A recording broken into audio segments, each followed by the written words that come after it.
ઈસુનો જન્મ આ પ્રમાણે થયો. ઈસુની માં મરિયમ હતી, તે કુંવારી હતી. તેની સગાઈ દાઉદના વંશના યુસુફ સાથે થઈ હતી. મરિયમ અને યુસુફના મિલાપ અગાઉ પ્રભુએ ગાબ્રિએલ દૂતને નાઝરેતના ગાલિલ શહેરમાં મોકલ્યો.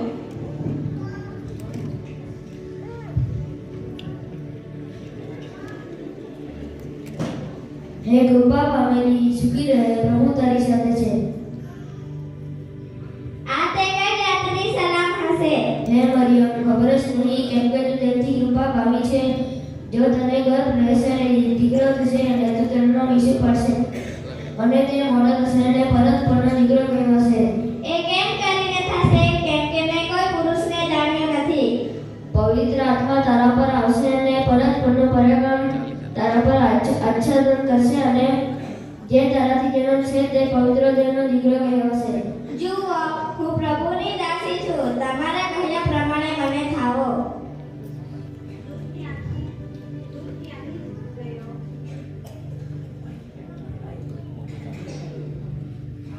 યુસુફ નીતિમાન માણસ હતો. તેનું ઉઘાડી રીતે અપમાન કરવા ન ચાહતા તેને ગુપ્ત રીતે મૂકી દેવાનું ધાર્યું. તે જ રાતે દૂતે સ્વપ્નમાં દર્શન દઈને કહ્યું કે, ઓ યુસુફ, દાઉદના દીકરા, તારી પત્ની મરિયમને તેને લાવવાને બી નહીં, કેમ કે તેને જે ગર્ભ રહેલો છે તે પવિત્ર આત્માથી છે અને તેને દીકરો થશે અને તું તેને નામ ઈસુ પાડશે અને તે પોતાના લોકોને તેઓના પાપથી તારશે. તે એ જ છે. હવે એ બધું એ માટે થયું કે પ્રભુએ પ્રબોધકની મારફતે જે કહાવ્યું હતું તે પૂરું થાય. એટલે જુઓ, કુંવારી ગર્ભવતી થશે ને તેને દીકરો થશે અને તેનું નામ તેઓ ઇમાનુએલ પાડશે, જેનો અર્થ એ છે કે દેવ આપણી સાથે છે. ત્યારે યુસુફે ઊંઘમાંથી ઉઠીને જેમ પ્રભુના દૂતે તેને આજ્ઞા આપી હતી તેમ કર્યું.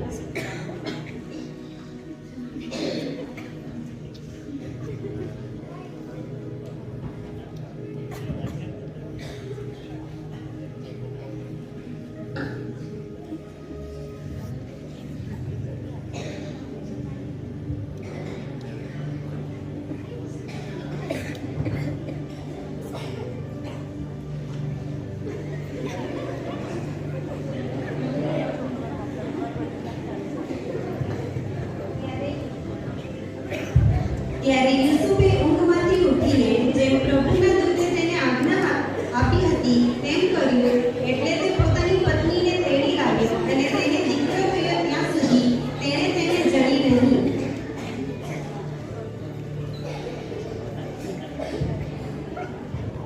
ત્યાર પછી તે દિવસોમાં કેસર ઓગસ્તે એવો ઠરાવ બહાર પાડ્યો, સર્વ દેશોના લોકોના નામ નોંધાય.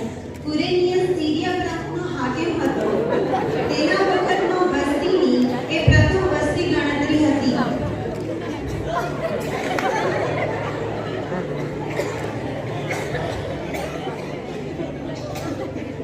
બધા પોતાના નામ નોંધાવવા માટે પોતપોતાના શહેરમાં ગયા. તેથી યુસુફ પણ ગાલિલના નાઝરેત શહેરમાંથી યહૂદિયાના બેથલેહેમ કહેવાય છે, ત્યાં પોતાનું તથા પોતાની પત્ની મરિયમનું નામ નોંધાવવા ગયો, કેમ કે તે દાઉદના વંશ અને કુળનો હતો.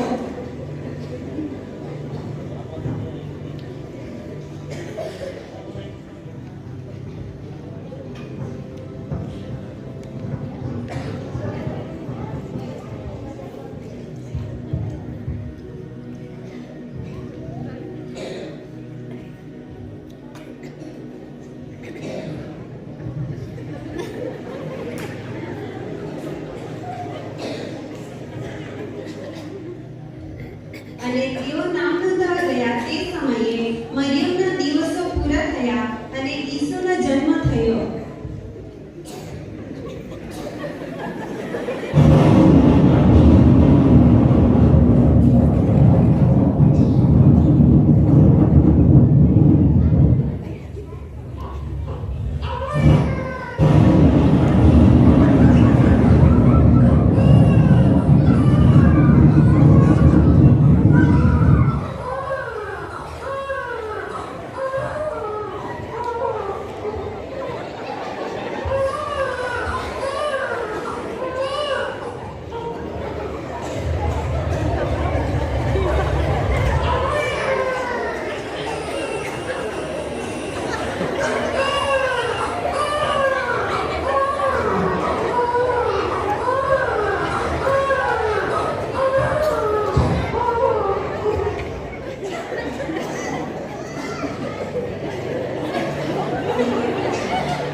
ગભરાશો નહીં, કેમ કે જુઓ હું મોટા આનંદની સુવાર્ત તમને કહું છું, અને તે સર્વ લોકો માટે થશે.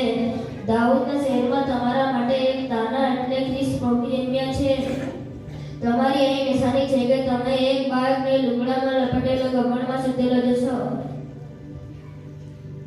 ચાલો આપણે બેથલેહેમ જઈએ અને જે વાતની ખબર પ્રભુના દૂતે આપણને આપી છે તે જોઈએ. ચાલો ચાલો ઉતાવળ કરો.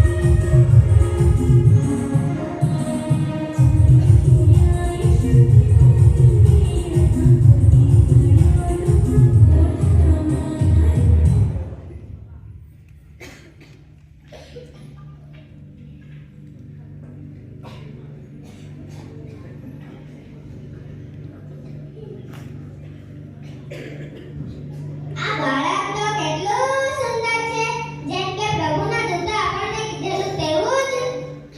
આ તો આપણો તારણહાર છે. આ આપણો પ્રભુ જ છે. પ્રભુની સ્તુતિ થાવ.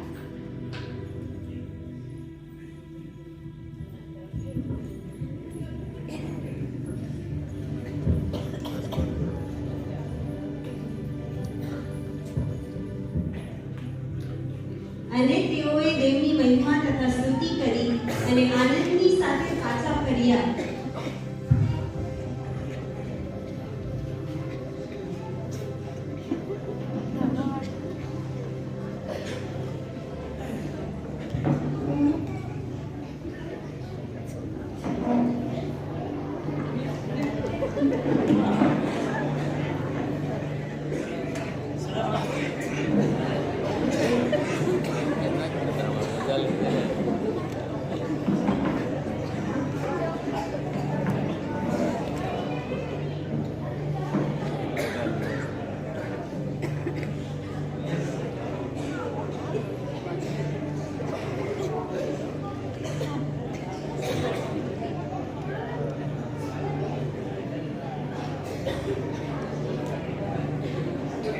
બાળ ઈસુ જન્મ્યા ત્યારે યહૂદિયાના બેથલેહેમમાં રાજા હેરોદનું શાસન હતું. ત્યારે પૂર્વના દેશથી તારો જોઈ માગીઓ બાળ ઈસુનું દર્શન કરવા આવ્યા, અને જુઓ માગીઓ યરૂશલેમમાં આવીને હેરોદ રાજાને પૂછ્યું.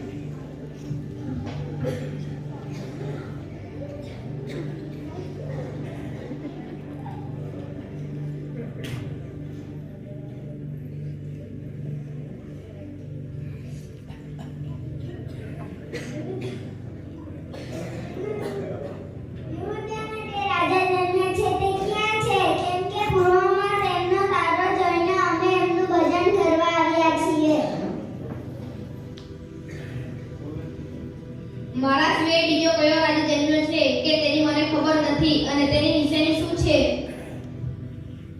પૂર્વમાં તેમનો તારો જોઈ અમે એમની નિશાની સમજી અમે એમનું ભજન કરવા આવ્યા છીએ.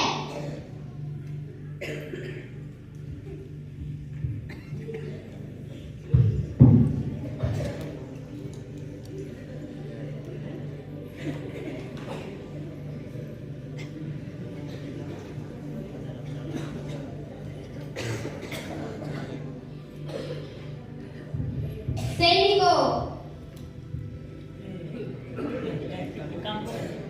તમે જઈને બાળક સમાધિ સારી પેટે શોધ કરો. તેને જડ્યા પછી મને ખબર આપો કે હું પણ આવીને તેમનું ભજન કરું.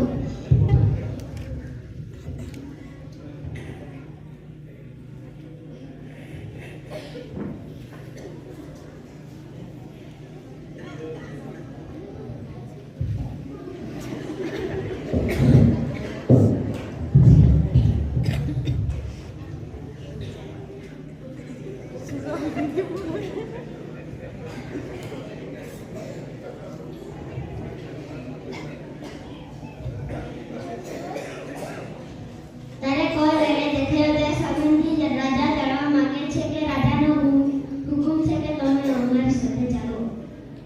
ચાલો ચાલો.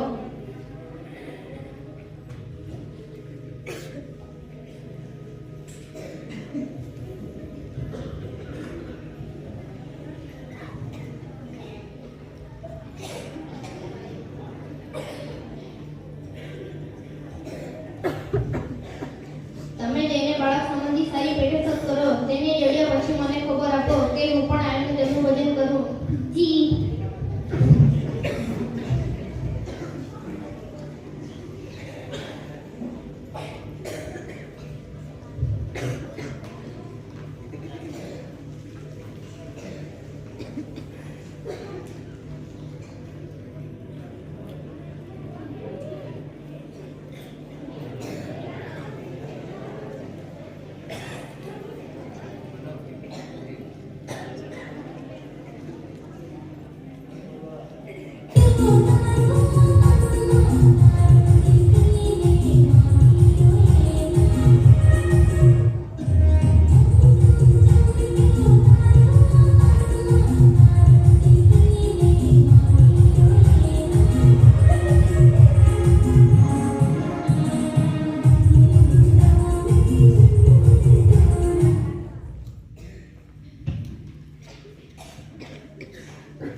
જે રાજાની આપણે શોધ કરી રહ્યા હતા તે જ આ રાજા જન્મ્યા છે.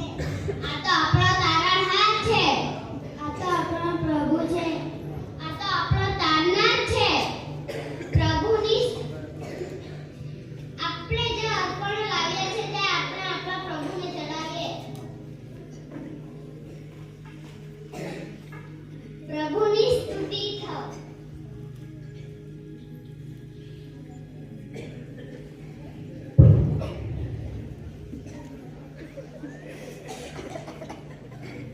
તે રાત્રિએ પ્રભુએ દૂતના મારફતે માગીઓને સ્વપ્નમાં દર્શન દીધું. તમારે હેરોદ પાસે પાછા જવું નહીં અને તમારા દેશ બીજા માર્ગે ચાલ્યા જવું.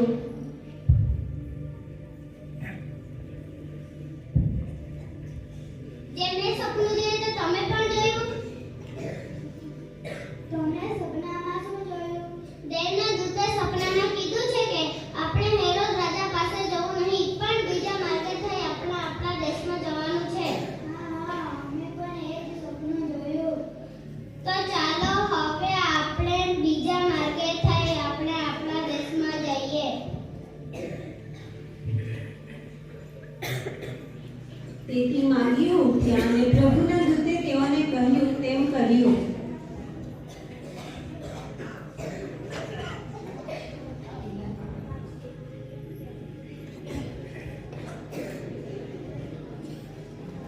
અને ત્યારે પ્રભુના દૂતે યુસુફને ફરીવાર સ્વપ્નમાં દર્શન આપ્યા.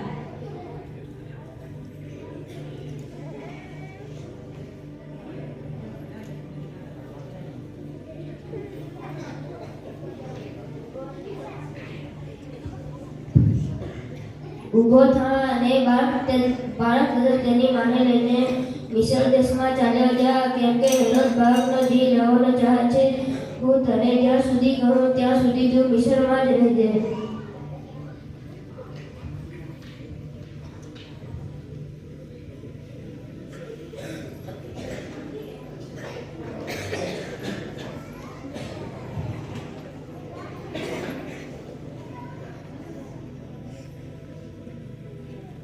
તેથી યુસુફ ઉઠ્યો અને બાળકને અને તેની માને પોતાની સાથે લઈને મિસ્ર જવા ચાલી નીકળ્યો. તેઓ રાત્રિના સમયે ચાલી નીકળ્યા. જ્યારે હેરોદે જોયું કે જ્ઞાની માણસે તેને મૂર્ખ બનાવ્યો છે ત્યારે તે ખૂબ જ ગુસ્સે થયો. સૈનિકો, જે આપણી પાસે માગીઓ આવવાના હતા તે ક્યાં ગયા? તેઓ વિશે અમે કંઈ જાણતા નથી. મને લાગે છે કે તે આપણને ઠગી ગયા છે. હા પણ ચાલે છે. તમે જાઓ અને યહૂદિયાના બેથલેહેમ નગરમાં જોઈ કોઈ 2 વર્ષથી તેથી નાના નાના બાળકોને મારી નાખો. આ મારો હુકમ છે. જી હજૂર.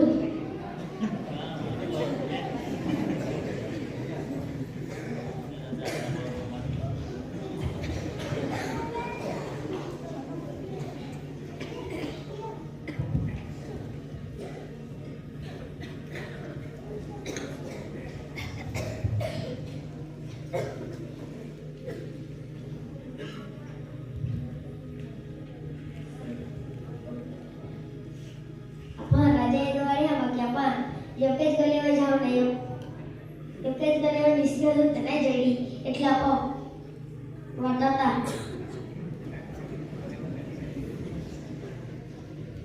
તો ગોઠ એના ગોઠ બરાબર રીતે એના ગોઠ આપા માની જતા ને વધારે સમય બીને બોલી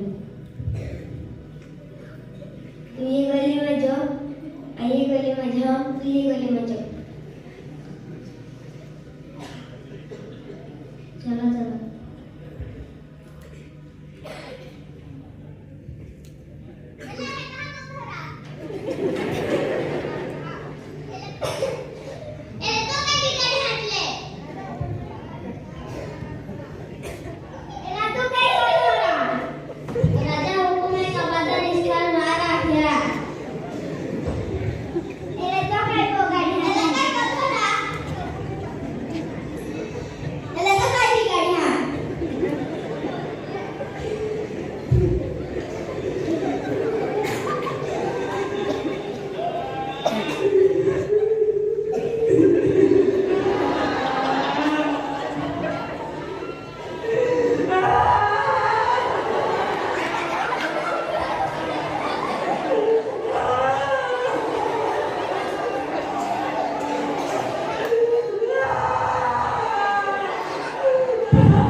चला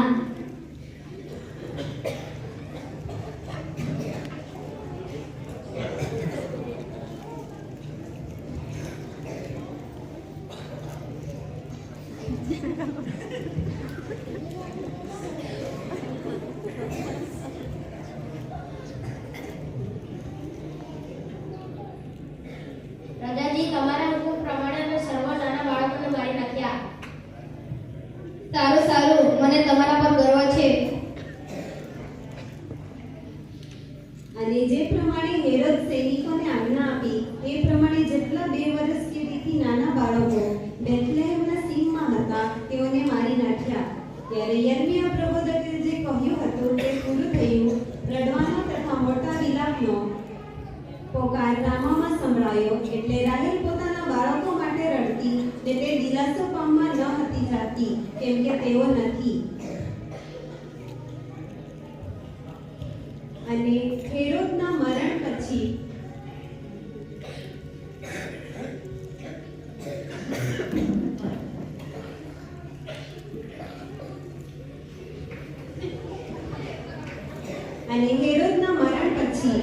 જુઓ, પ્રભુના દૂતે મિસરમાં યુસુફને સ્વપ્નમાં દર્શન દીધું.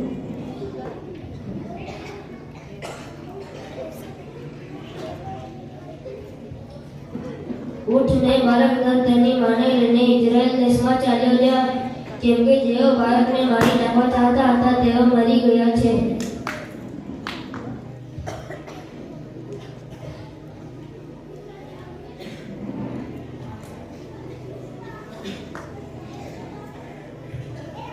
ત્યારે તે ઉઠીને બાળક તથા તેની માને લઈને ઇઝરાયલ દેશમાં આવ્યા.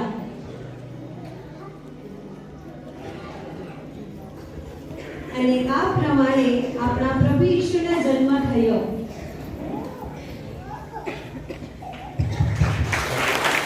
સુંદર